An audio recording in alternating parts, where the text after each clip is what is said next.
back in Colorado Springs, Colorado, where New Mexico has knocked off the Air Force Falcons 65-58 to open up Mountain West Conference action 1-0. The Lobos improved to 7-6 on the year.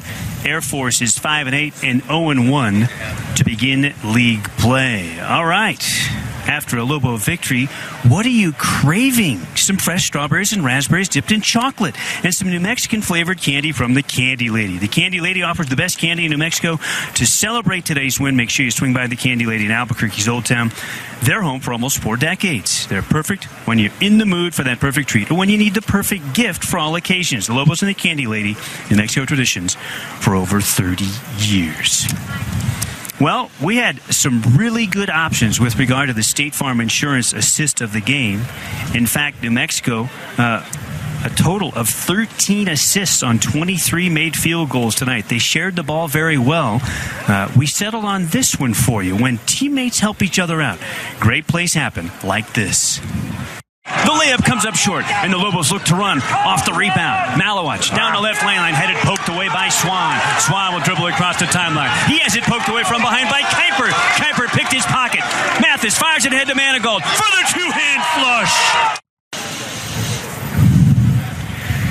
Some frantic end-to-end action there. Kuiper gets the knockaway from behind, the steal, gets it out to Tony, and then Mathis fires it ahead for the dunk by Corey Manigault. There it is, your State Farm Insurance assist of the game, presented by State Farm. Get an agent that gets you. The Lobos got it tonight overall, didn't they? They figured out a way to get it done on the road. Yeah, the two seniors, I thought, Mathis and Kuiper. You know, Kuiper in the first half mostly, and then Mathis in the second half figured out how to score the basketball. And but credit to Air Force. I thought both teams played pretty good defense in the second half, causing turnovers. I mean, both teams turned the ball over, but New Mexico figured it out at the end, and I think that was the seniors stepping up, Mathis and Kuiper. You're right about the first half, too. There were great contributions from Malawich, right, from Dane Kuiper.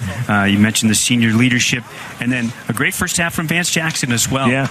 So it was all around a big team effort tonight. There was no one guy who kind of carried the Lobos throughout tonight. And we talked about that off the air. You know, what happens when teams run Mathis off the 3 line and he's not able to score the basketball? Who's going to step up? Who's going to, you know, produce those points that Mathis is always able to do from the 3-point line?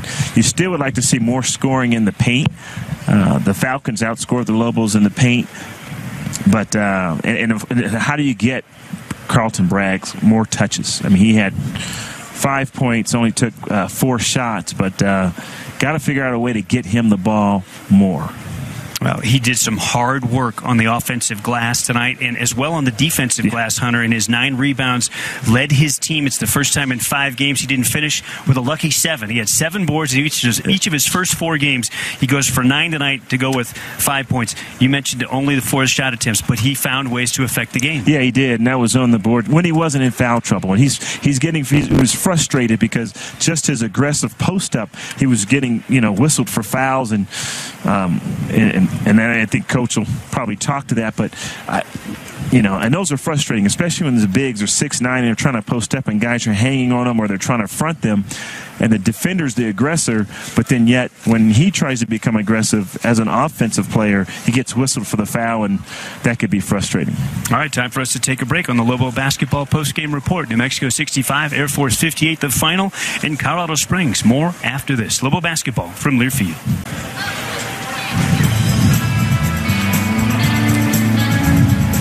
We're back on the Lobo Basketball post-game show, live from Clune Arena, where New Mexico has defeated Air Force 65-58 to win its Mountain West Conference opener for an 8th consecutive season. Let's pause briefly, 10 seconds for station ID on the Lobo Radio Network. I've done sold in a while. There you go. Lobos are winners 65-58 over the Air Force Academy to start Mountain West Conference play 1-0 now, 7-6 on the year. Our guest is Lobo head coach Paul Weir for post-game coaches' comments. And Coach Weir, something Hunter and I talked about, especially at halftime, was how when Anthony Mathis on a first half tonight where he didn't score a single point, you guys found a way to score the basketball. Great contributions from Dane Kuiper, Vance Jackson, and McQuatch Malawatch there in the first half. That's one of the things that stood out to us. What stood out for you? Yeah, I mean, I think that over the course of the game, to be honest with you, I know Anthony made some plays late, but to kind of get through a game where he didn't carry us, get through a game where Carlton was obviously in foul trouble the whole time, and still kind of come out with one is very encouraging on a lot of levels. And we did get some good games out of some other guys tonight, which made up for that. Because quite honestly, if you ask me, could we get away with Carlton being in foul trouble the entire night and Anthony maybe not get going for a while, I'd question whether we could. And we were able to kind of find a way. And really, it was done with our defense. Our offense tonight was not anything to write home about. We still have a lot of work to do there as we find our right rhythm and our right just flow. But I thought defensively we saved ourselves. I thought we were able to kind of get a win with our defense, holding a team to 58 points and sub 40% from the field. On the defensive end, well, it was an ugly game total. I mean, in terms of the number of turnovers. Very much. But defensively, did you get what you I mean, in terms of stopping them and giving them what you wanted them to take? I mean, is that... We did. Yeah. I mean, that was the goal. Get them off the three-point line, make sure they couldn't make threes, and then just make them make tough twos over our size. You know, they're a smaller team, and we have size, so in the zone, just getting those bigs around the rim. And there were times they scored on our bigs, and it looked a little ugly, but you kept looking at the stat going, well, they're still shooting 40%. They're still shooting 38%. You know, Scotty's scoring, and you're feeling like, I don't know, and then you look down, and you know they weren't going in at a great clip, so you had to just kind of keep taking those shots, and that was the theory of what we were trying to do anyway. So outside of the rebounding, I thought defensively was one of our better games of the year for sure.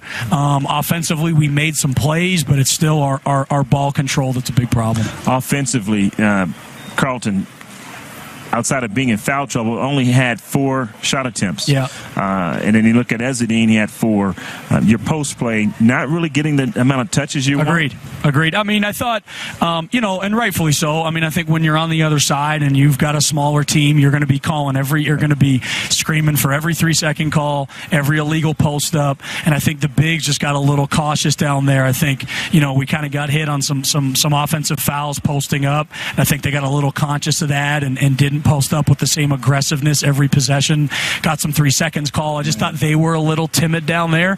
And we still, shy. For sure, yeah. just being physical and aggressive down there. I thought they got a little that way. And to be totally honest, in their defense, we've got to find guards that can feed the post. I mean, we just do. We practice it every day. We're working on it every day. But they've got to have the ability as a perimeter player to feed the darn post. And we're struggling with that right now. So we're working on it every day. We'll keep grinding on it. It doesn't look great, so it might be like, do you go a different direction? But we've done some different things offensively this year, and right now this is where I want to go with this, and we're going to keep going down this path. It seemed like you had some success with ball penetration to feed the post. Yes, for sure. Especially coming out in the second half. Yep, no question. I thought we did. The problem is when we get to the end of those drives, the decision-making by McQuatch, the decision-making by Vance. I thought Anthony did a great job tonight. That was the best he's been, but it's just our perimeter players have to do a better job of taking care of the basketball. McQuatch and Vance can't have 9 turnovers. They just can't. The posts have to give a better target. I mean, they've got to ask for it and give a better target. But that's the thing. I think they got a little shy about, do I really duck in, or are they going to call an offensive foul on me? And that's just something we got to keep working on. I think that's why defense travels. You know what I mean? Like, at the end of the day, you need defense to win on the road, and it did, to where if you have an offensive game like this, you can still pull one out. Last year, obviously, we didn't have that. It was a shootout, and we lost. So I think the way the game played tonight, like the flow of the game, is going to be more of us, and I think it suits us more how this thing went. It didn't get into the wild scramble game that it was last year that we lost, and we just got to do a better job of controlling the tempo, like I thought we did tonight. 36 minutes for Anthony Mathis, though. Can he handle that kind of workload over an 18-game conference schedule? Again, probably not. But again, I think the tempo's changing. When you're playing zone, you're bringing it up at a different tempo. He's not the one running around like he's being a point guard. Like he's not off the ball, running off 10 screens. I think that is a little much for an 18-game schedule for him. But the reality is his backup is a freshman, and it's on the road in a conference game when you're trying to win. We're going to get Drew in as much as we can and develop him and grow him.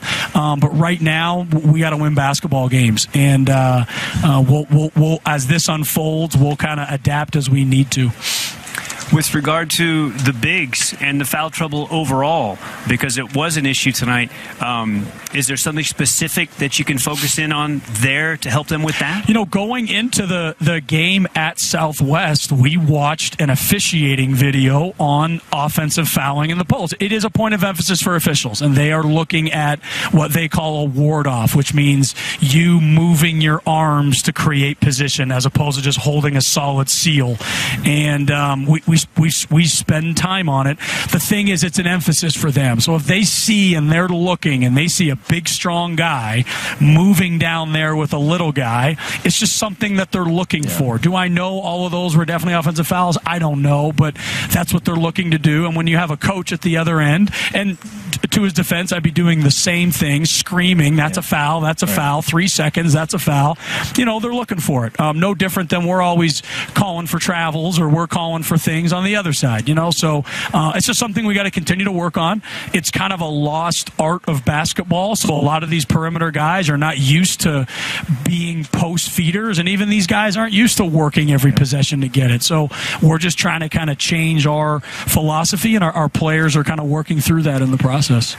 I think you guys are on top of it 100% of the time with regard to this, and I sometimes wonder if the officials are when you speed up other teams. And I thought in particular, during the 12-2 run you had in the first half to turn a 5-point deficit into a 5-point lead, that you did speed up Air Force and got them accelerated. And I think sometimes because it's so unusual to see it happen as you guys do it pretty much for 40 minutes, that they miss little things, that a little palm here, a little little travel there with a pivot foot drags or something, and it's like everything's happening too fast. And then no question. I hear three of you guys screaming for it. No question. Fair point. And that will be the flip. And I think early in the game they probably missed 2 or 3 travels, but as the game goes on, they start to call travels. No different than they started to call 3 seconds and they started to call kind of a legal post up. So it's just part of the game. At this point of the year, Air Force has watched us play 13 times. We've watched them play 13 times. We're both going into the game, know exactly what we're going to tell officials and exactly what the other team might do to get away with or whatever it may be. So that's just something we got to continue to manage going forward. You called it. You said the tape doesn't lie. 90+% of man, and it was so interesting to watch an Air Force New Mexico Lobo basketball game where the Lobos played more zone and the Air Force Falcons played more man. No, I mean, they shoot an excellent 2-point percentage. It's by far their best thing. They're 15th in the country in 2-point percentages because they spread you out and they backdoor you and they drive you and they do all that stuff, and that's how they popped 100 on us last year. And we've obviously been working towards a zone anyways, but we figured, look, let's just go with it 100%, keep a 5-man at the rim the entire possession, and if they get those 2-point shots, at least we have someone big between them and the rim, and let's eliminate the 3-point shot and see if they can make enough 2-point jumpers to beat us. And thankfully 58 points wasn't enough to beat us tonight. We've got to find a way to guard our offense going, but the defense did the job tonight for sure. Well, that shot Scotty was taking in that between the free throw line, and that's a tough shot. It is, and you know that. Only basketball players really, guys, even in horse, that's a tough shot. And only basketball guys really know, and on the fly, on the run, how hard those little 8-foot kind of running, floating shots are, where you can't use the glass and you're kind of stuck. And that's why we looked at Javi, 7 for 20. And we're like, you know what, guys, if he's going to go 7 for 20, we'll let him go 14 for 40. He only had 6 in the second half. So that was good. It played out as you kind of mapped it out, didn't it? It did, defensively for sure. Offensively, like I said, I've tried everything offensively to continue to adapt to who and what we have, but we're still turning the ball over way too much. I mean, I think even in watching us, you can see how vanilla everything is. In that, guys, like, it's pretty simple. You know, all we got to do is get a shot at the rim. We've got size. We can, like, at the end of the day, we have to get better offensively for us to grow and make moves in this conference and be where we want to be by March. We have to grow offensively. I think we're changing our recipe. We're utilizing our personnel better. I think it's showing defensively maybe more than offensively right now, but it's got to get better offensively. We'd be remiss if we didn't ask the fan. Keith McGee, he wasn't available again for a second straight night, and how that might look moving forward. Yeah, I don't know. We'll get back tonight and kind of evaluate that when we get back. He was sick, and we basically just sent him home. Okay. This is something I didn't ask you pregame. I wanted to focus on tonight's contest. Now that a win is in the books, a guy who basically gave you a start in the business was just let go at UCLA in Steve Alford. I just give us a moment. Rob's trying to get a good quote out of me. I know you felt bad for him. I'm very bothered by it as a coach in our profession. For a coach to be relieved of duties in season, I think, is an awful precedent, not only for institutions of higher education, for the student athletes involved, just the message that it sends, particularly for someone that has never been even remotely investigated for cheating, for anything in that realm when other things like that are happening. Really, really disappointing. I hope that's not the future of where college basketball is going. I'm sure there's things maybe I don't know about, but just even when I briefly messaged with Steve, it's disappointing. It's very upsetting. These are college kids, and we all work at institutions of higher education, and you would hope that people in those institutions with values that are well aside from winning and losing would kind of have a different philosophy on a midway through the year basketball season. What's the first thing you do? Give the fans an idea of what the first thing you'll do now when you open up the laptop. Are you going to look at this tape, this game, or is it immediately to Nevada? I'm actually, for at least 5 minutes, going to enjoy this. Good. I just told Jeff, I'm not I told my wife before we left, if we don't go and get 2 wins on this trip, I might be coming home in a casket. So we got the 2 wins. We had 5 amazing days together. We spent a ton of time in the gym together, a ton of time in film room together. We've bonded. We've gone out to dinner. We've done a lot of really good things for the last 5 days, and I'm happy about that. But no, it will be watching Air Force. It'll be immediately watching turnovers with guys and where their turnovers came from and how to fix those.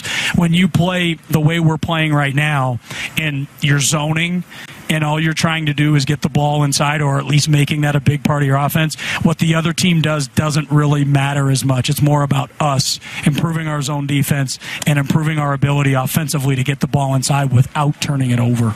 An important Mountain West Conference opening win. Congratulations, Coach Weir, and we'll see you back in Albuquerque. Thanks so much, guys. All right, Coach. Lobo head coach Paul Weir, our guest. We pause after this timeout.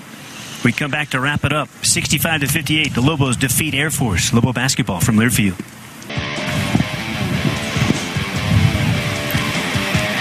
To put a ribbon on a New Mexico Mountain West Conference opening win, 65-58 over Air Force at Clune Arena in Colorado Springs. The Lobos had one Everguard Roofing, Everguard Solar Slam Dunk tonight. That's $10 to All Face.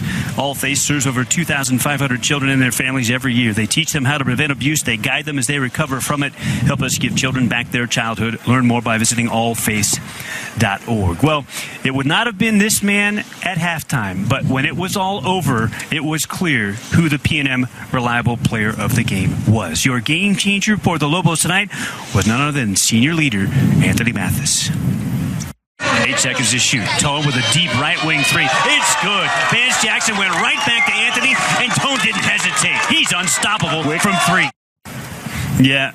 It's just an incredible run. Mathis at one point in the second half, Hunter, went on a 12-0 solo run. He scored all 12 Lobo points. Yeah, a couple of 2s and 3s. He in the second half, he definitely showed up. The Academy forgot all about him. That was their game plan to start the game, but in the second half, they forgot, hey, wait a minute. How do you forget the shooter? Mathis, I know. He's a red. He's a hot. You got to find him. The PNM Reliable Player of the Game delivers reliable energy to you 24/7. PNM does. Committed community partners. PNM adding cleaner resources, including solar and wind energy. We're working to build a strong, sustainable energy future for New Mexico. Talk to us at pnm.com, where you can manage your account or learn more about how to save money on your electric bill. All right, Lobos head home now. It's Nevada, 6 p.m. Saturday. That's January 5th this weekend. Airtime 5:30 with the Lobo basketball pregame show. The overtime call-in show is next locally in Albuquerque from Albuquerque Downs Racetrack and Casino. Your home for winning entertainment, including simulcast racing, as JJ Buck is waiting to take your phone calls in the Duke City. Hunter, looking forward to Nevada coming Saturday. Greenstone Arena, the pit. Yes, and they went undefeated through non-conference play. If their opener goes well, they'll come to Albuquerque undefeated, and it's going to be a big one for New Mexico. Great opportunity, right? Yeah, new season, new year. Turn this thing around. This is a start. Yep. A win in Clune. Lobos defeat Air Force. Okay, final score for the final time tonight. UNM improves to 1-0 in the Mountain West and 7-6 overall. The Lobos knock off the Air Force Falcons in Colorado Springs. New Mexico 65, Air Force 58 is the final. That's going to do it for us from Colorado Springs. Want to thank my broadcast producer and engineer tonight, Zach Ottman. My broadcast partner is Hunter Green. I'm Robert Portnoy. So long, everybody, and go Lobos.